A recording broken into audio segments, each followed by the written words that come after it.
विष्णु कर्माणि पश्यता तो व्रतानि पस्पशे इंद्रस्य युज्य सखा ओम शांति शांति शांति भवतु ओम। आज शुक्रवार का दिन है और मकर संक्रांति का पवित्र दिन है।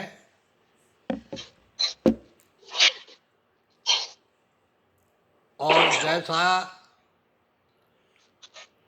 हमारी परंपरा है उस हिसाब से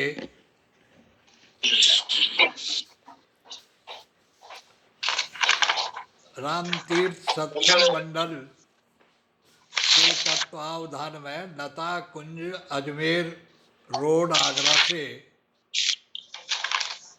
यह सत्संग निरंतर प्रवाहमान है।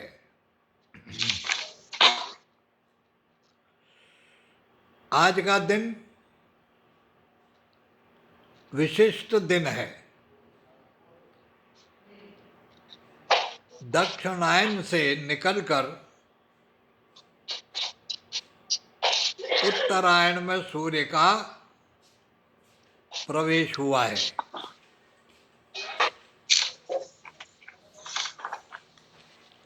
कितना अद्भुत दिन है आज का। आज के दिन की एक छोटी सी महिमा आपके आगे रखूं।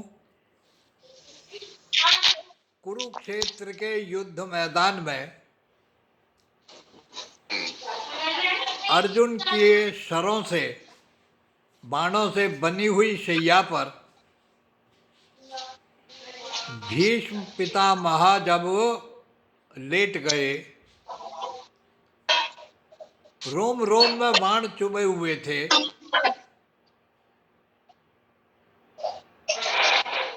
ऐसी स्थिति में भी वो जीवन को धारण किए हुए थे।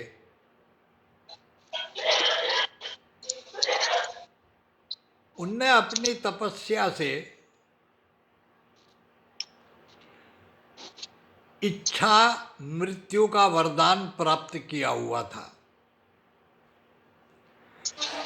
ये उनके ब्रह्मचर्य का, उनके भीष्म होने का और जन्म जन्मांतरों के पुण्य प्रताप का फल था।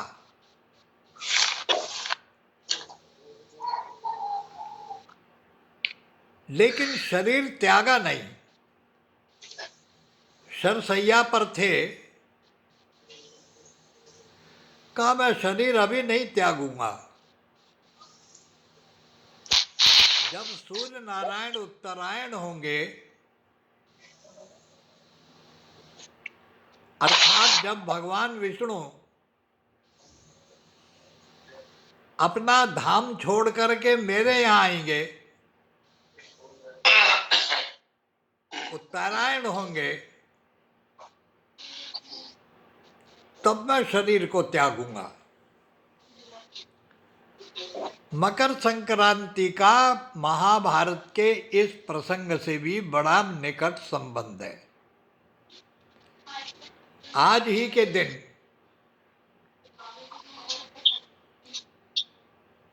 भगवान भुवन भास्कर अपनी दक्षायन की यात्रा पूर्ण करके उत्तरायण में प्रवेश करते हैं।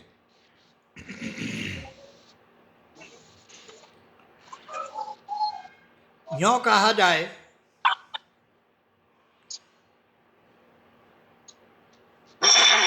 सूर्य अपने लोक से अवतरित होकर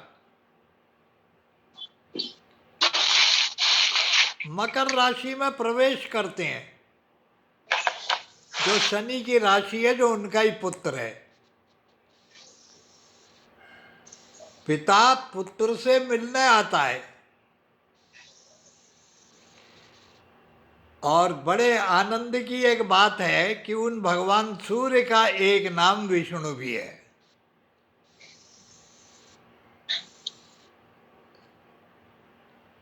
वेद में भी मंत्र आया है, विष्णु कर्माणि पश्यता यतो व्रतानि प्रस्पशे इंद्रस्य युज्य सखा।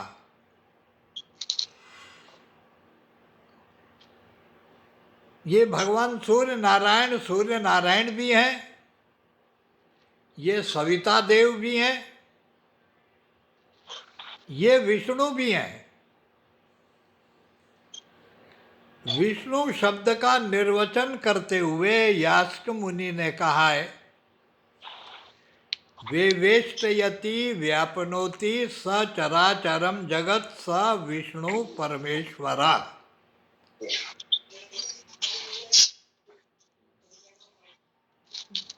जिसने अपनी रश्मियों से हर चीज को बांध रखा है, जिसकी रश्मियां काल का सूक्ष्म सूत्र बनके सबको बांधे हुए हैं, व्यापनोति, उन भगवान विष्णु की रश्मियों की गति में अवरोध उत्पन्न करने की शक्ति किसी में नहीं है।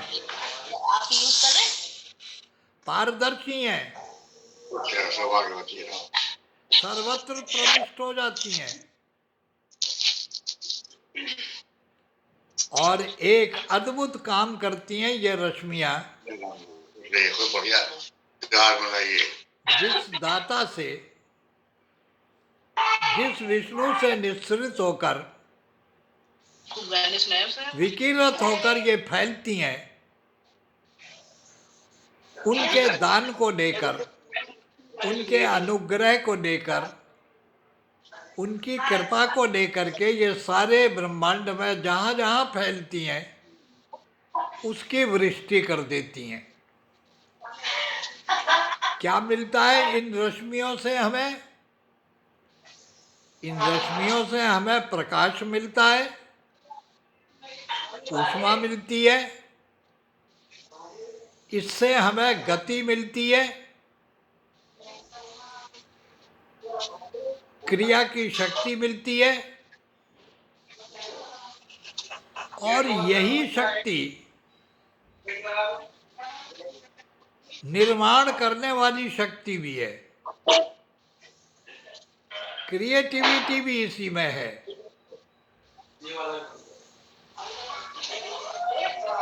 जीवन के बीज को अंकुरित करके उसका पालन पोषण संवर्धन करके फलवती बना करके जीवन के वृक्ष को ये हरा भरा कर देती है।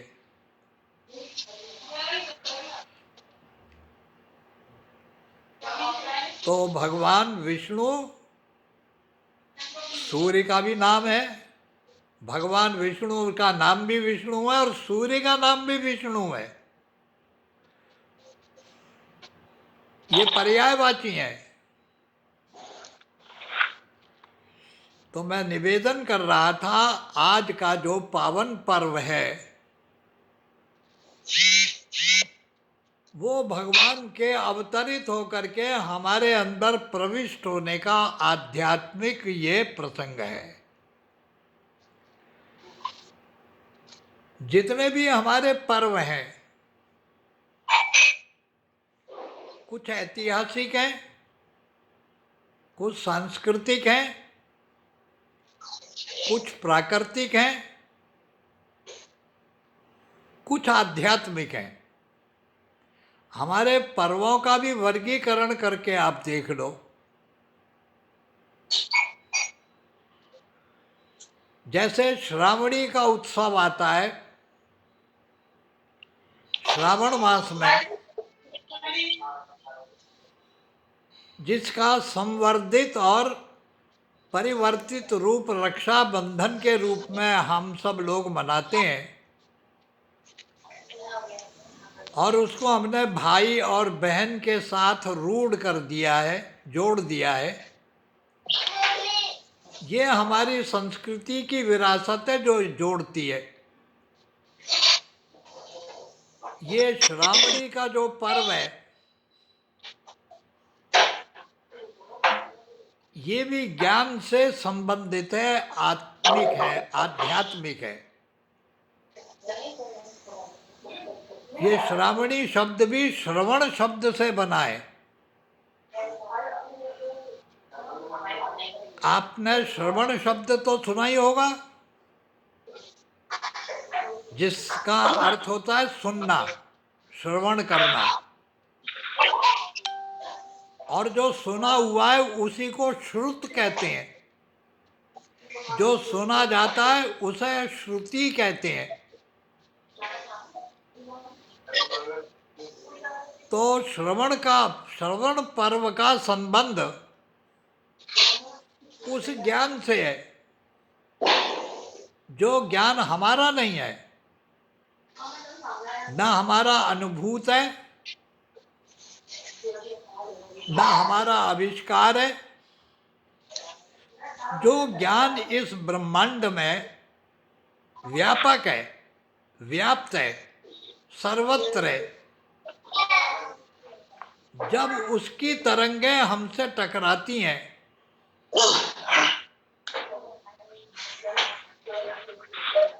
तो हमारे अंदर जो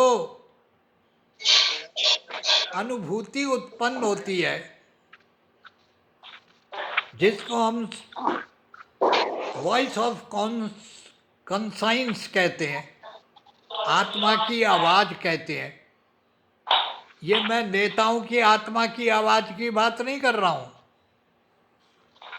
जो रोज दल बदल लें, सिद्धांत बदल लें, जिनका सिद्धांत होता ही नहीं है, बदलेंगे क्या। मैं उन लोगों की आत्मा की आवाज की बात नहीं कर रहा हूं, मैं उस इनर वॉइस की बात कर रहा हूं, वो अंतर शब्द की बात कर रहा हूं, जो शब्द हमारे अंदर भरा हुआ है।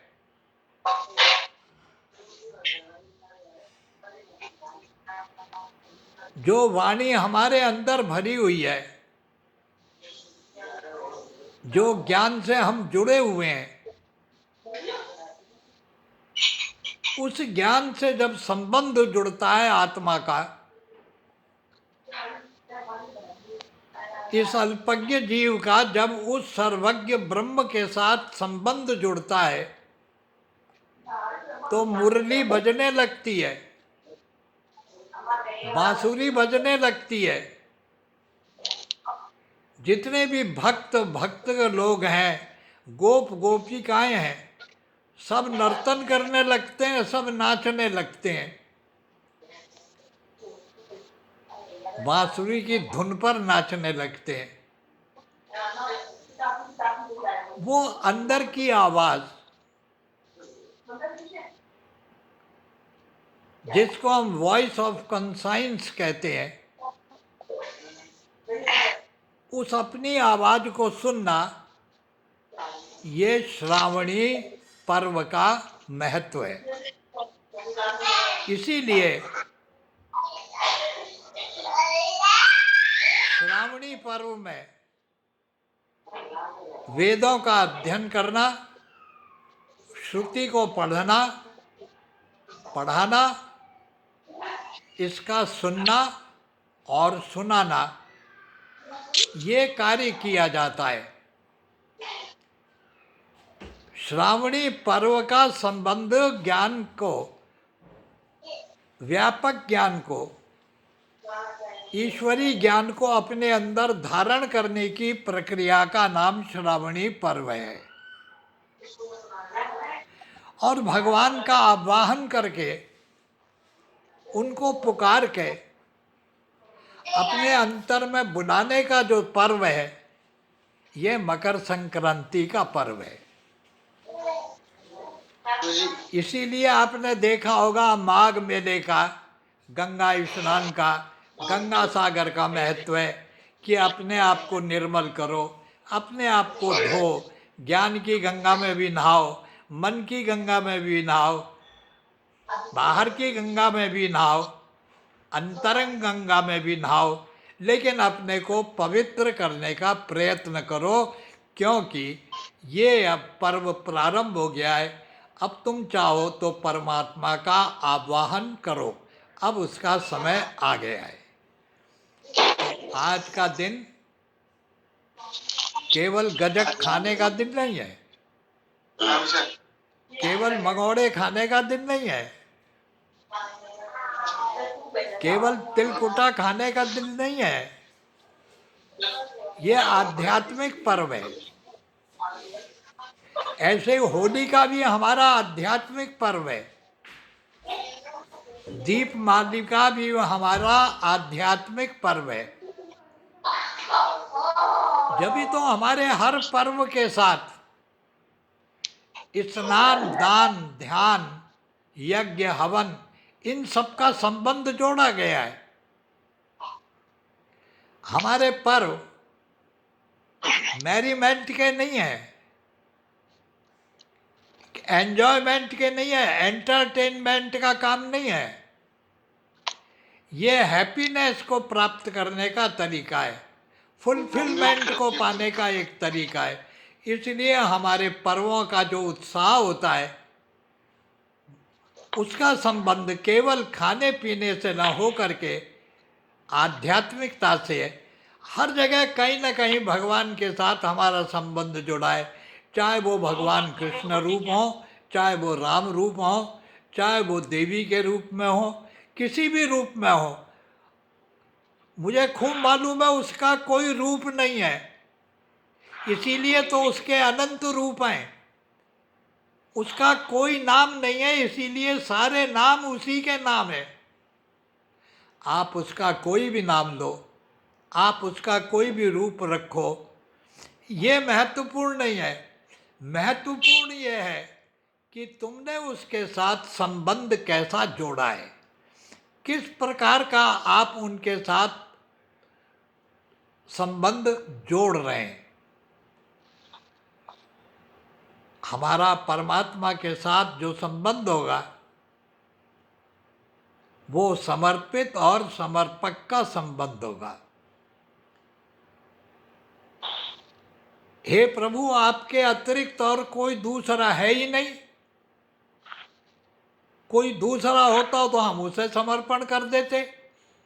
जब एक मेव आप ही हैं, आपके अतिरिक्त और दूसरा कोई है नहीं, आपके समान कोई दूसरा नहीं है, आपसे बढ़कर कोई होगा ऐसी तो हम कल्पना भी नहीं कर सकते।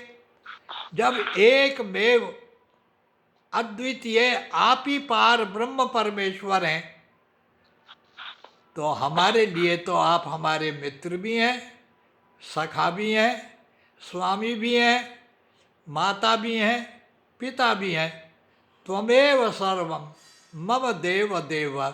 हे परम देव परमात्मा, सारे रिश्ते मेरे आपसे जुड़ें और मैं सारे रिश्तों का रस आपसे प्राप्त करूं। ये आध्यात्मिक भाव जागृत कराने का पर्व है, जिसको हम ये मकर संक्रांति का पर्व कहते हैं। मैं सोच रहा था कि मकर संक्रांति की शुभकामनाएं, ऐसी कृपा करें प्रभु। सचमुच हमें लगता है ज्योतिष में प्रसंग आता है कि सूर्य जो है उनके पुत्र का नाम है शनि। अद्भुत मामला, अद्भुत कल्पना की है किसी ने। ये शनि देव का रंग है काला, और हमारे सूर्य देव जी का रंग क्या है? स्वर्णिम है, ज्योतिर्मय है। इसमें ज्योति नहीं है। काले का मतलब है इसमें कोई रंग ही नहीं है। निगेशन ऑफ ऑल कलर, कोई कलर नहीं। सचमुच ऐसा ही लगता है। हम पूरे पशु भी नहीं है, आदमी हम बन नहीं पाए, देवता होने का सामर्थ्य हम में है नहीं, ब्रह्म हम अभी बने नहीं है, तो हमारी आइडेंटिटी है क्या? हम है क्या? तो ज्योतिष कहता तुम केवल शनि हो, शनि काले। लेकिन अद्भुत बात यह है कि आज के दिन वो विष्णु पिता परमेश्वर आपके घर आ रहे हैं। उनके स्वागत की, उनके सम्मान की तैयारी करो, अपनी पात्रता को तैयार करो, अपने को सक्षम करो, अपने को योग्य करो। कभी कभी मैं सोचता हूँ कि ये लोकोक्तियाँ जितनी भी हैं, लोक कथाएँ हैं, ये जितनी भी माइथोलॉजिकल स्टोरीज हैं, ये लॉजिकल तो नहीं होती, न कोई हिस्टोरिकल होती हैं, न इनका कोई एविडेंस कहीं मिलता है, पर लोक में प्रचलित हैं। फिर भी एक बात कही जा सकती है, जिन लोगों ने भी इन कथानकों की कल्पना करी है वो अद्भुत विद्वान रहे होंगे, इसमें कोई दो राय नहीं है।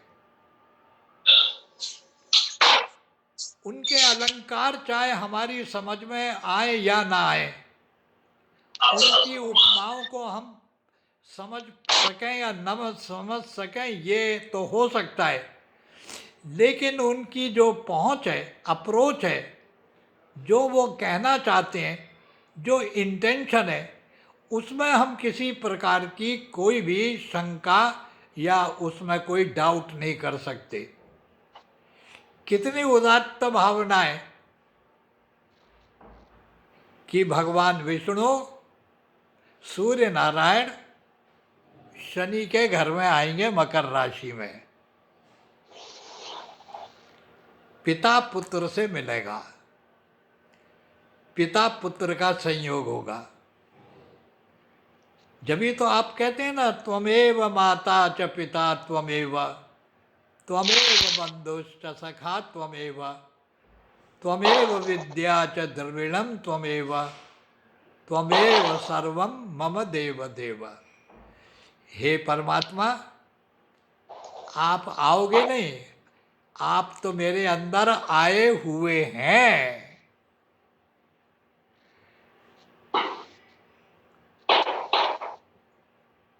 लेकिन आंखें बंद हैं, मैं देख नहीं पा रहा, समझ नहीं पा रहा।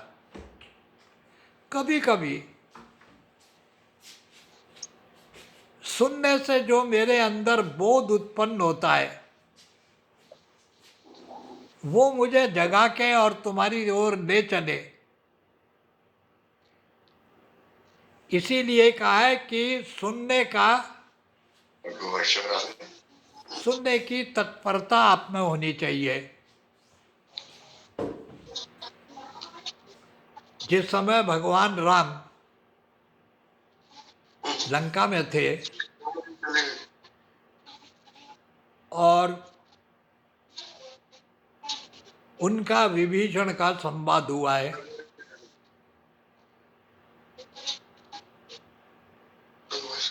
तो वहाँ गोस्वामी तुलसीदास जी ने एक बड़ी अच्छी कल्पना की है। ये कल्पना करी है कि ये तो बताओ, राम का परिचय तुम्हें मिला कहाँ से? तुम राम की शरणागत जाओ, ये तुमको किसने कहा? राम को तुमने जाना कैसे?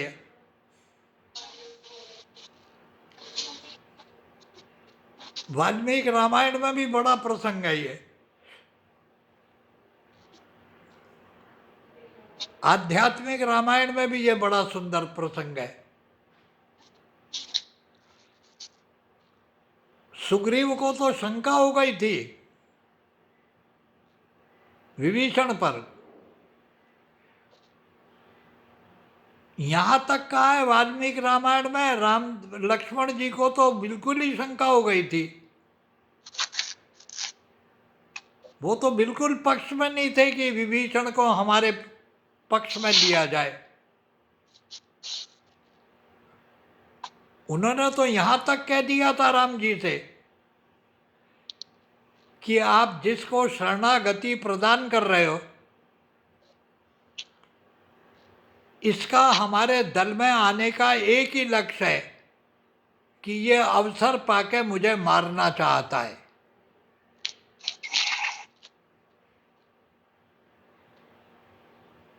सुग्रीव भी विरोध में खड़े हैं, लक्ष्मण भी पक्ष में नहीं है। अब राम को निर्णय करना है कि विभीषण को शरणागति प्रदान की जाए या न की जाए।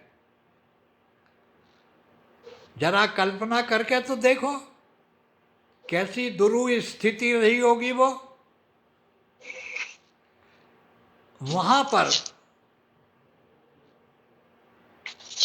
श्री राम कहते हैं, शक्रदेव प्रपन्नाय तवास्मीति याचते अभयम सर्वभूतेभ्य ददाम्य एतत् व्रतम मम। हे लक्ष्मण तुम सुन लो, सुग्रीव तुम भी सुन लो। शक्रदेव प्रपन्नाय, जो एक बार भी आकर के मेरी शरणागति लेता है, तवास्मीति, और ये कहता है कि मैं आपका हूं, तवस्मी, मैं आपका हूं, याचते, ऐसी याचना करता है, जो मुझे अपना नहीं बनाता है, जो मेरा बन करके आता है। जरा गौर तो करना कैसे सुंदर इसके अंदर सुष्ठु कल्पना की गई है। जो ठाकुर जी को अपना नहीं बनाता है, ये जो हमारे बहुत से भागवती बोलते हैं कि मेरे ठाकुर, मेरे ठाकुर जी, मेरे ठाकुर जी, बिल्कुल इसके भिन्न विपरीत बात कही गई है। राम कहते हैं कि जो मुझे अपना न बना करके जो मेरा बनता है, तवास्मीति, मैं आपका हूं, याचते, ये याचना करता है। तो हे लक्ष्मण, मैं एक काम करता हूं। क्या करते हो? अभयम सर्वभूतेषु, मैं उसको प्राणी मात्र से निर्भय कर देता हूं। एतत् व्रतम मम, ये मेरा व्रत है, ये मुझ रघुवंशी का व्रत है। जो मेरा बनकर मेरी शरण आ जाता है, मैं उसको निर्भय कर देता हूं, अपना बना लेता हूं। इसलिए ये तो तुम सोचना भी मत कि इसको शरणागति नहीं दी जाएगी, ये तो मेरा है, ये मेरा बन गया है। तो मैं आपसे निवेदन कर रहा था, आज का पावन पर्व ये रूहानियत का जश्न है, ये आध्यात्मिक खेल है। जो आत्मा और परमात्मा का खेल खेलने वाले, फकीरी में रहने वाले, आत्मलोक में रमण करने वाले जो महापुरुष हैं, साधु लोग हैं, महापुरुष लोग हैं, ये उन लोगों का पर्व है। तो उस समय ऐसे विभीषण से जब ये प्रश्न किया कि तू राम की शरण में आया कैसे, who told you about Ram, भाई राम के बारे में तो कोई कुछ भी नहीं जानता है। राम के बारे में तो वही जानता है जो जय जाने जय दे बताई। भगवान को तो वही जानता है भगवान जिसे बता देता है। उपनिषद में भी कहा है यमे वैश वृणुते तेन लभ्य। परमात्मा जिसको चुन लेते हैं, जिसे पसंद कर लेते हैं, वो परमात्मा को देख सकता है। तुम्हारी कोई साधना, तुम्हारी कोई तपस्या, तुम्हारा कोई योग, तुम्हारी कोई धुंध फुंद, तुम्हारा कोई प्रयत्न परमात्मा को तुम्हें मिला दे, ऐसा नहीं है। यमे वैश वृणुते तेन लभ्य। परमात्मा जिसको चुन लेता है, अपना पात्र समझ लेता है, उसके आगे अपने रूप को प्रकट करता है। आपकी साधना, आपकी शक्ति, आपका सामर्थ्य भगवान के पर्दे को हटाने में समर्थ नहीं है। इसीलिए भक्ति भाव में समर्पण को महत्व दिया गया है, ज्ञान को महत्व नहीं दिया, कर्म को महत्व नहीं दिया, शरणागति को महत्व दिया गया है कि भगवान की शरणागति को प्राप्त करो। तो मैं निवेदन कर रहा था, आज का दिन भगवत चरण पाद के अंदर समर्पण प्राप्त करने के लिए हमारे विचारों को जन्म मिले, हमारी इच्छाओं के अंदर ऐसा जज्बा पैदा हो, हमारे अंदर ऐसी व्याकुलता पैदा हो कि हे प्रभु आपकी शरणागति मेरे को प्राप्त हो, क्योंकि मैं आपका हूँ। आप मेरे हो कि नहीं इसकी मेरे को कोई परवाह नहीं है। तुम चाहे मेरे हो चाहे मत हो, पर मुझे आपका होना है। ये जब भाव जन्म लेता है, तब ये मकर संक्रांति का स्नान दान पर्व और इसका जो महात्म है, यही इसका दक्षिणायन से उत्तरायण में आने का महत्व है। और इसी पल का इंतजार भीष्म पितामह कर रहे थे। और जैसे ही सूर्य नारायण दक्षिणायन से निकलकर उत्तरायण हुए, तो उन्होंने महाप्रयाण की अपनी यात्रा प्रारंभ कर दी कि प्रभु अब तो बैरियर टूट गए, अब तो मैं आपके चरणों में ही पहुंच रहा हूँ। ये ऐसा सुंदर हमारा ये पर्व आध्यात्मिक पर्व है। ये अंदर के आनंद का, अंदर के उत्सव का, ये अंदर की प्रसन्नता का, कली का फूल बनने का खेल है। ये केवल मंगोड़े और पकोड़े खाने का पर्व नहीं है। ये मैं निवेदन कर रहा था। तो आज के दिन के लिए मैं भगवान से भी प्रार्थना करता हूँ कि हे प्रभु ऐसी कृपा करो, हमारा